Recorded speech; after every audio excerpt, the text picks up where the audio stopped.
Did the narcissist ever treat you differently when you got sick? Or maybe you got an extreme illness and everything changed. Let's talk about why the narcissist treats you different or treats people different when you get sick or you get an illness. Let's go.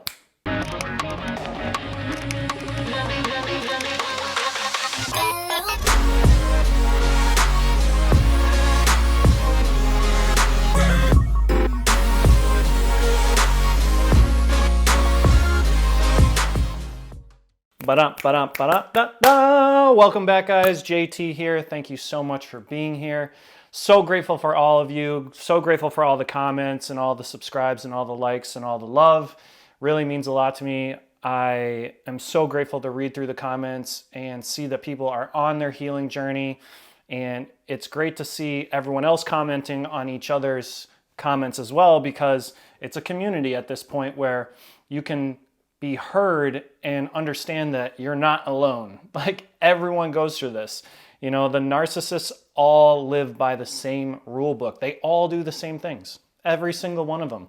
There is no, I said this in another video, like I called it the Narc Bible, but maybe I got a comment that said maybe it should be called the Narc 101 Playbook. That's probably a better title, but they all do the same exact thing. So when I hear in these comments and I read through them, I'm like, it's great that we're a community and everyone can help each other and share their stories, so you're not alone. You don't feel alone, that you're not going crazy, that this wasn't like some random thing that just happened in your life and no one else has ever gone through it. No, not the case at all. So today we're going to be talking about why the narcissist hates when you get sick or when you get a serious illness. And man, I've got a couple stories I'll tell later on in this, but you have to look at it as the narcissist views sickness as a inconvenience and an annoyance, right? Because what happens when you get sick? Well, now you cannot meet the narcissist's supply. You can't give them their potent fuel that they need because you're sick or you have an illness, right? So you won't be able to do for them what they expect you to do for them. And this throws a master wrench in their plans, right? We're all just fuel sources, we're energy. And if you're sick or come down with a serious illness, God forbid, the narcissist does not want to be involved with you when you're going through that. My narcissist did the same thing to me, and I've heard it in a bunch of comments. And actually, yesterday's video, I got a ton of comments of people that got sick, got serious illnesses, and dealt with the same thing that my narcissist did to me. So you got to think, like, a narcissist doesn't have empathy, right? Narcissist doesn't have empathy. So if they don't have empathy, they're not going to be able to put themselves in your shoes. You know, they can't think about how they would want to be treated. You know, they can't do it. They're not going to remember all the times you were there for them. Never going to happen, because again, narcissists don't compromise. They do not. I remember I told my narc one time, it was towards the end, the last couple weeks, and I was like, you need to learn to compromise. She was like, what's compromise? Like, oh my God. You're 30 years old and you don't know what compromise means? They know what compromise means. They don't understand it because they can't do it. They've never done it. It's their way or the highway. The narcissist is the leader in the relationship. They have to be the leader. They have to be the God. You know, when you get sick or you get an illness, what happens? You end up becoming needy, let's say. You need someone to take care of you. You need someone there. You want love. You want affection. You want just someone that cares, right?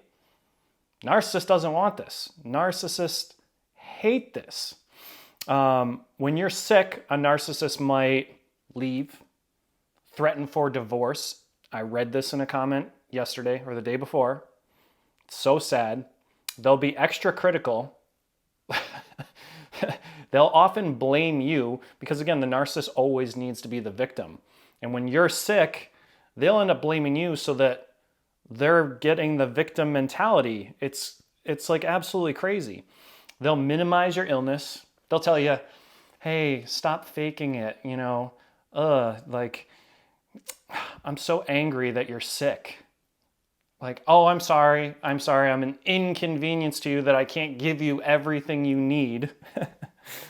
How could you do this to me? It's so sad. It is so sad. I'm going to tell you this quick story. I remember I had a friend that was a professional football player. He was a punter, and old friend. This is maybe like 8 years ago. And I'd work out with him at the gym occasionally. And I didn't know about narcissists or anything at the time. And he was dating one of my friend's close friends. And they were a great couple, right? And then he went into the NFL, and she ended up getting breast cancer. So, like, they were planning on getting married, and it happened right like when he was going to the NFL, started making a lot of money, and he ended up just ghosting, ditching her, cold turkey, gone, right? And so as soon as she started losing her hair, had to go for chemo, had to get I forget what it's called, like a breast augmentation, had to get her breasts removed. She went through it all alone.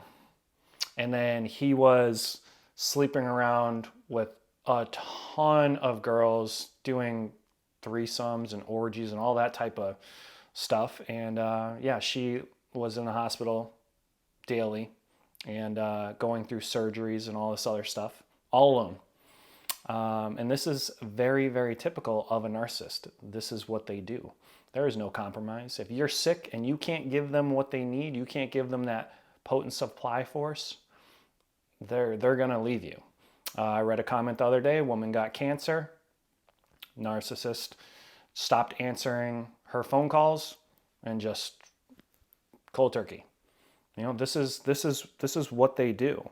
My narcissist, I told you guys in the other video how I've been in and out of the hospital for throat surgeries and for 2.5 years. And every single time, like, I had to go under for anesthesia, my narcissist didn't want to give me a ride.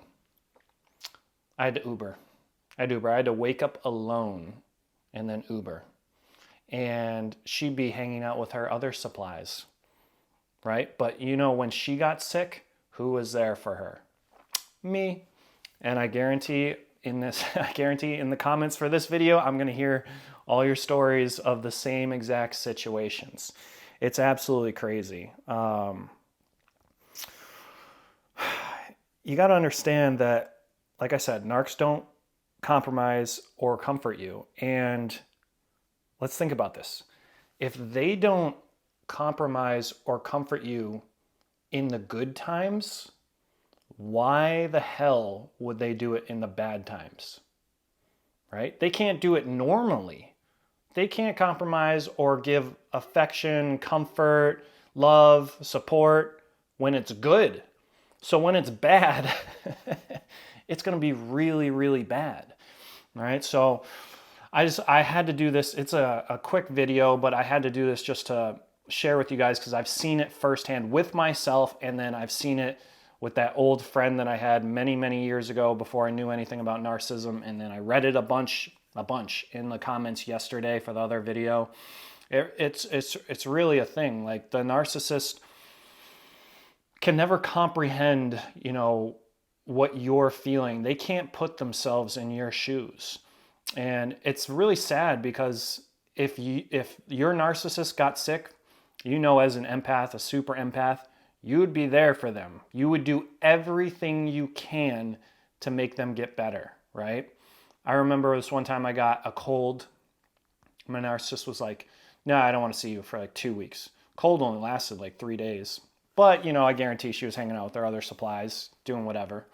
But when she got sick from one of her new supplies. Karma's a bitch. Karma is a bitch. She got sick a few months later with one of her new supplies. Who was there I would drop off soups. I'd go to Panera, get all these soups, drop it off. I'd even go hug her and everything and risk myself getting sick. You know, a narcissist would never, ever do that. They do not want to risk that sickness. It's really, really sad, but at the end of the day, you have to realize they're all about themselves. Narcissists are extremely selfish individuals. If you can't give to them, you're worthless. You mean nothing to them, right? So they're going to seek the source of energy elsewhere. They're going to try and get it from other supplies. If they can't get it from you when you're sick or you have a serious illness, wow, I actually just thought of something. Wow, I appreciate when you guys comment because I get new video ideas and I remember things that my narcissist did to me and I just had like a crazy realization. And some of these videos are very difficult for me to do and I do daily videos. So me being on my healing journey, some days I'm like, I do not want to think about narcissism. Like, you know, I have to think about narcissism every day. I got to think about the topic and, you know, for 4 or 5 hours of my day, you know, I'm putting all my energy into this to help you guys get through what I've gone through. And that's the only reason that I do it, because I know that it's helping people out there. If it wasn't, I wouldn't do it because it puts me sometimes in a negative mindset, and then I'm thinking about all the things or the bad things they did, and it's like, I'm done with that. Like, I don't want to think about it, but you know, I'm here for you guys because I know that you can all get through it. I got through it. You can heal.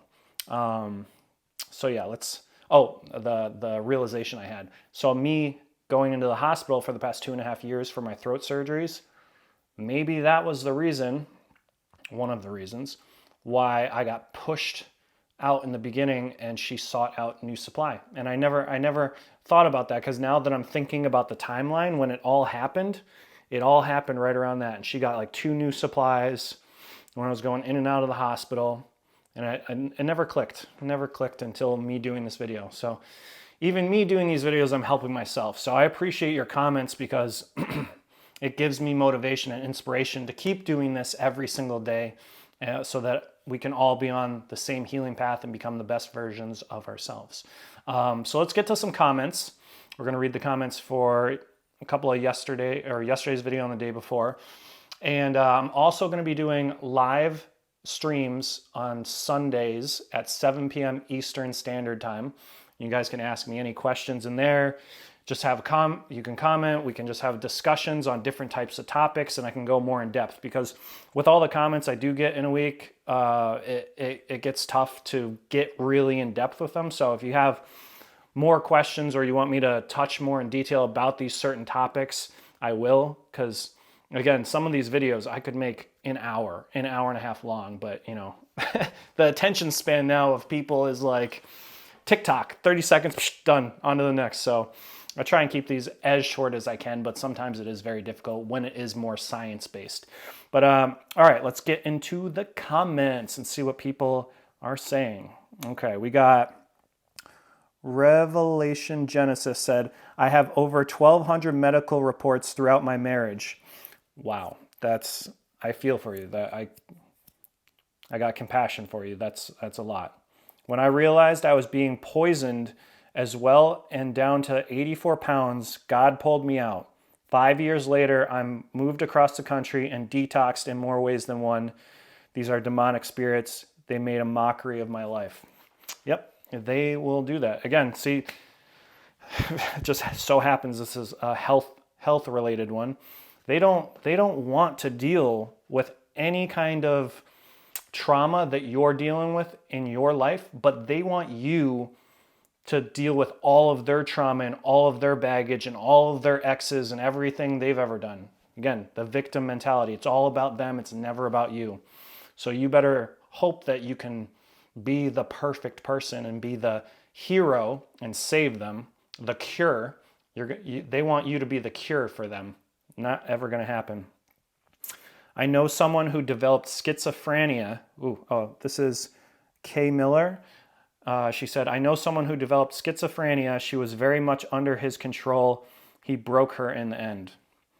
that is very, very sad. That is very, very sad. I've done a little bit of research on schizophrenia, and that's not something you want to get. It's pretty much like taking LSD or mushrooms and tripping for the rest of your life, hearing voices, seeing things that I could not even comprehend. That's unimaginable. And that's the thing with narcissists. When they rewire your brain chemistry, when you're getting dopamine at the wrong times and your serotonin is all messed up, your cortisol levels, you've got PTSD, CPTSD now, autoimmune diseases, schizophrenia, any of these things, like it wouldn't be unheard of to get cancer. Cancer, we all would, if we could live to be, say, 150, 200 years old, everyone would get cancer eventually.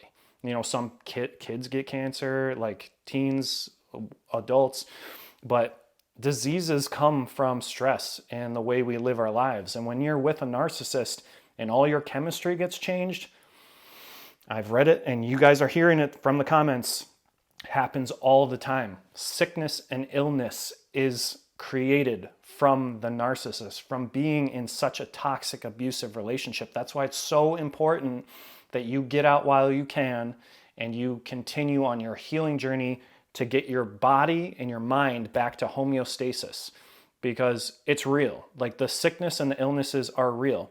And when you get out of the narcissistic relationship, if you're thinking about them still for years and years and years, that's right there showing that your brain chemistry is still the same as when they manipulated it.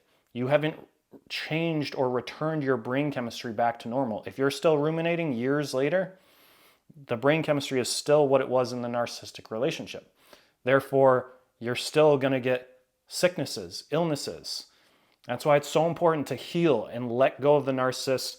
I know I say it and some people agree, some people disagree, but I believe when you can forgive them and just let go of everything, that's when the true healing starts. Because a lot of times people look at forgiveness as weakness. But what does forgiveness mean? If you have to forgive the narcissist, then how difficult is that? Is it very difficult? Yes, it's very difficult, right? So what does that mean? That means it takes strength to do it. So if you can cultivate the strength to forgive the narcissist, you're going to be expediting your healing process greatly. Because when you hold on to that, if you're not going to forgive the narcissist, you're pretty much holding on to that pain forever. And if you're holding on to that pain, that means you're not healing. All right? So I always say that to people, and you can comment in this video and let me know if you agree or disagree. Let's see. Kresik Carl said, you can twist and turn things however you want. Narcissistic abuse is an attack on your soul and is at the end of the day a spiritual matter. Yes, I completely agree with you. It is spiritual warfare at its essence. And some people believe this, some people don't believe this. Some people believe in the soul ties, some people don't believe in the soul ties. I 100% believe in the soul ties. I had to break it and it was extremely difficult. You know, if it wasn't a spiritual matter, telepathy wouldn't be real. If it wasn't a spiritual matter, the witchcraft, all that type of stuff, that would not be, it's very spiritual. It's very, very spiritual. So if you're relying on yourself to fix it, it's very, very difficult. That's why, like, I turned to God. Like, I went to church as a kid and whatnot, but I never, like, 100%, like, went full, dived into it. And then I went to God and went to Jesus, and that was really, like, that really helped me along my journey. Because when we try and do these things on our own, it's so difficult. Imagine if there was no internet, if there was no YouTube, and you went through a narcissistic relationship. How... Like, can you imagine that? How awful, how much worse that would be? Thank Jesus for the internet, because damn, like if you went through a narcissistic relationship and then had no literature, no nothing on it, you would go crazy. You would go crazy. You would ruminate for years, decades, because you would never get closure. You'd never understand what the hell you went through.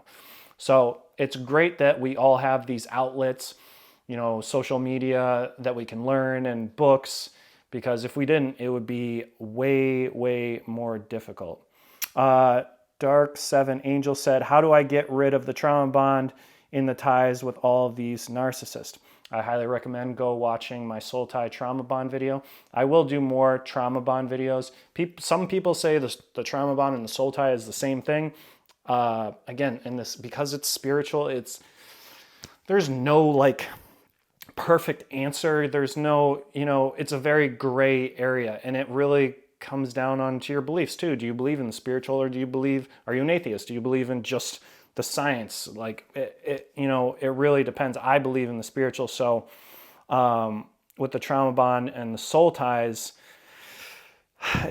it takes some time, but you have to really, really dive into it and put all your energy into it. Like you really have to, because in the spiritual realm, in that world, when it's not in the physical, it's very difficult to try and make sense of everything and to try and just figure it out on your own. That's why I did the soul tie video. But I will do more trauma bond videos, and I highly recommend watching that soul tie video. Let's see. Amanda said, yep, the narc destroys your health for sure, but you can heal if you follow good advice with conviction. Exactly. Yep. Follow good advice and you can heal. Like I said, if there was no internet, no YouTube, no PhDs or psychiatrists that talk about this kind of stuff, it would be extremely difficult. Backslid back to God said, I like the chemistry part and alchemy. This is interesting to know more. God bless you. Yeah, so I believe in alchemy. Everyone is an alchemist, and an alchemist is essentially someone that can turn something into something else. So you can learn to turn a negative into a positive. And when you learn to do this with everything in your life, that's how you manifest things into your life, because our thoughts create our reality. Our inner world is merely a reflection of our outer world. And if you have negative thoughts all the time, you're going to get negative results in the real world. So when you can be an alchemist and you can learn to alchemize those negative thoughts into positive thoughts, and you're running on a new script and you're having positive thinking all the time, you're going to attract more positive things into your life. Like attracts like.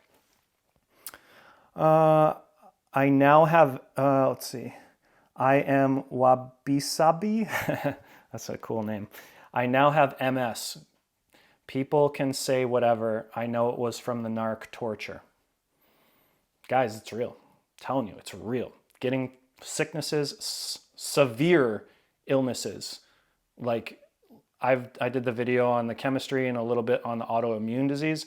I'm going to go more in depth and do more research on like more critical conditions like MS, cancer, and those types of things. But it's so real, guys. Like you really have to let go of the narc and stop thinking about them, stop ruminating about them, get rid of everything, because even though they're out of your life, you can still get your sicknesses and illnesses if they're constantly in your mind. What did I just say about alchemy?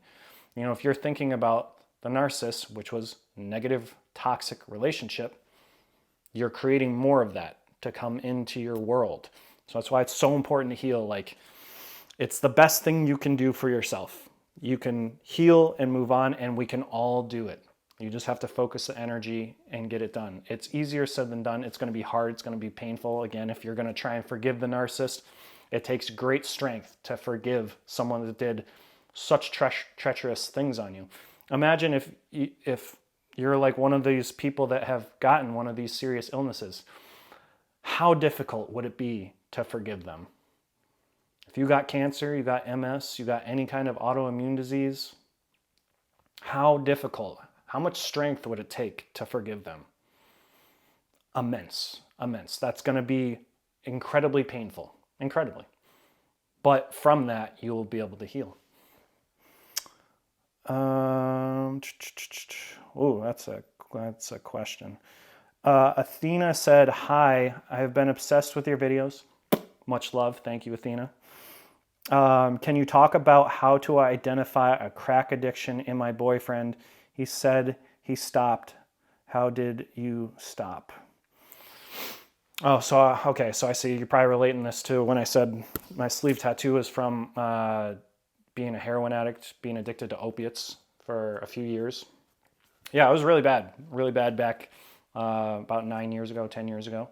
And it started out from a girlfriend from a relationship. And I remember her father had back pain, and she had like Loratabs, which is like one of the lower end opiates. And she ended up giving me one day, and I was like, oh, this is fun. And then she took the whole script, and then we're doing them periodically. And then it turned into a full blown where I was just doing them all the time, and then it wasn't even enough. Then I met someone in college that knew a pharmacist, and I ended up buying like full scripts of Oxycontin, Oxycodone, Roxy, Opana, all Dilaudid, which is like the holy grail, which they give like stage 3 cancer patients. And did that for like 2 years, and I would sell like half of them so that it could support my habit, and I would get to keep the other half.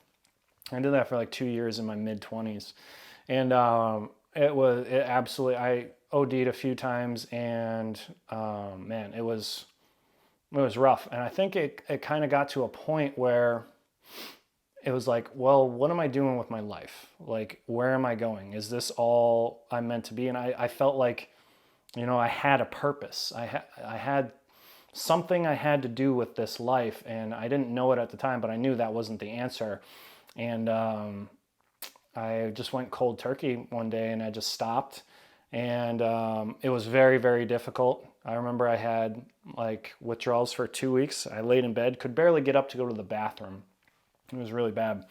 But after that, I never went back to it. I just knew that it wasn't who I was anymore. And I never had any problems with alcohol, maybe because I went to such the extreme that like alcohol and stuff just wasn't, that was like not for me. So like now I can go have a beer or 2 beers or whatever, like once a month. Not even, sometimes I don't drink for 3 or 4 months.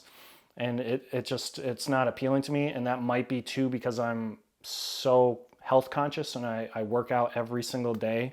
So, and I don't like being hungover. So that might be why it's easy for me with alcohol. But to answer your question, I would say you have to find something worth living for. At that time when you're in a crack addiction or whatever addiction you have, you're living for that addiction. That is becoming your new identity of who you are. And when you realize, it's just a moment. It's a moment in time, and it's not really who you are. You're letting it become who you are.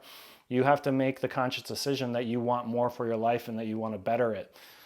And, it's easier said than done. Like, there's different types of addictions. Like I said, prawn, that's for a lot of males, especially young males. We get addicted to that at a young age, and it's very difficult. And then you're ruining your relationships because you're living in this false illusion that you think that's how S3X should be. And, that's an addiction that I also beat. But with any addiction, all it is creating a new habit, forming a new habit. Like I said with the dopamine, that's all it is dopamine. When you're doing heroin or crack or any of these hardcore drugs, what all it is, again, we go back to the brain chemistry. All it is you're getting a crazy dopamine serotonin release. When you do MDMA or ecstasy, which I did do a lot in college, 12, 13 years ago, man, you would feel so terrible for days after. And it's because you deplete all your dopamine serotonin at once. And that's why you feel so good.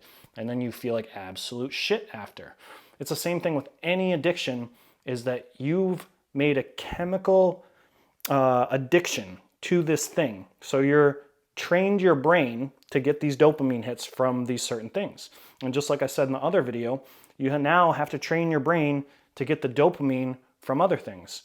It's easier said than done when you have a serious addiction, just like we've had addictions to narcissists. We got addicted to the toxic abuse cycles. It takes time. And then and when you have the trauma bond, months, years it takes to break that addiction still, you have to focus and redo all your brain chemistry to get good addictions, healthy addictions that are going to benefit your life. Like if he's not going to the gym, get him going to the gym. Eventually, it's not going to happen in a couple days. It's going to suck, going to hate it, but eventually he'll get that dopamine hit from the gym. And now that's replacing his old dopamine hit for crack. That's how I would explain it to anyone. I was a personal trainer for many years and I helped a lot of people through addiction. So I know a lot about the brain chemistry and different types of supplementation. I'll do a video on that, the different types of supplementation you can take to rebalance hormones. DHEA is a really good one. Gotta be careful with that one long term though, because it does have certain side effects, even though you can buy it over the counter. But I will go more into depth on certain types of drugs, certain types of natural anti-anxiety medications. I'll talk about SSRIs. If you don't know SSRIs, that's just the prescription drugs for depression, anxiety. I forget what it stands for, serotonin something reuptake inhibitor. But yeah, I hope that was helpful, Athena. One more comment.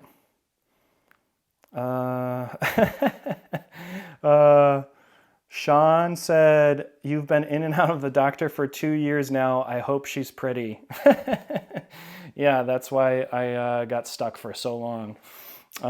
Joking aside, we need to be mature about this as it can deplete us very quickly. To go from relatively athletic performance to barely having the energy to train is rough. Yes, it is. It's a shock to the system and needs to be addressed. I hope you get the best outcome here. I appreciate it, Sean. Thank you. And yeah, it took me a few months to get back onto my routine. My ex-narc, I'm going to tell you guys this, and I hope this motivates you to become the best version of yourselves. I was a bodybuilder, competitive bodybuilder, competed. Last show I did was in 2019. And I've been strong, I've been weak, I've had lots of muscle, I've had less muscle, I've been lean, I've done every single thing. I've tried every single diet, Mediterranean, carnivore, I've done everything. I've done steroids. I did steroids for 5 years on and off when I was competing. I've taken every single supplement you can imagine. Like I'm very well versed in fitness knowledge. And my narc, when I first met her, when I would train and I would like look in the mirror and like, you know, watch the pump or watch my form, she'd say, "You have such an ego. Stop looking at yourself in the mirror." And I was like, "What are you talking about? I'm just like watching like my form." She's like, "No, you're so full of yourself. You're so." Again, this was just a projection. Narcissists project. She was just projecting her own shittiness to me. And yet she was a Playboy model. She would take booty pics 10 frickin' times in the gym. But then yet she was saying this to me. And she was like, "You need to stop working on your chest. Your chest is too big. You're like a friggin' gorilla." So you see my point is like, she got me to stop bodybuilding. She warped my mind and manipulated me in thinking I was like, oh, I had too much muscle and like I needed to not lift heavy weights anymore. And I enjoyed doing that. Like I've enjoyed lifting heavy weights for a long time. It was like my therapy. That was, you know, my cure. And I let her manipulate me into this false illusion, the shared fantasy, and it was all so she could control me. Because then I ended up giving up all my workouts and doing all of her workouts with her for a year and a half. Did all her workouts. I stopped squatting, and I stopped deadlifting. Didn't deadlift or squat for 3 years until about a month and a half ago. I just started back up. And I am like 20 pounds less muscle than I used to be. And my strength is non-existent. And it's hard. It is really hard because when I'm in the gym, I've squatted a couple times now in the past month. And it's like my strength isn't even half of what it was. And it just feels so debilitating. Like I don't have the energy to even push myself. When you go through these narcissistic relationships, guys, they take everything from us. They really do. Just like I said, when you get illnesses, autoimmune diseases, cancer, MS, like you're hearing it in the comments. I'm reading them to you. Like it's a real thing. And the same thing, if you're trying to get into the back end of fitness, maybe you gain some weight, and you're trying to, get in shape, maybe you don't have the energy, you don't have the motivation to push. I am dealing with the same exact thing. It is very, very difficult. What I tell myself though is, I've had money, I've lost money. I've been strong, I've been weak. I've had muscle, I've lost muscle. I've had fat, I've lost fat. This life that we're on is a journey. There's no destination. And I always tell people this, like when I used to do fitness videos, I thought I'd be happy when I got a six pack. I remember I trained for a year for my show in 2019. And I was like, man, I'm going to be so happy when I finally get on stage and I'll have a six pack. And when I was bulking, I was 250 pounds.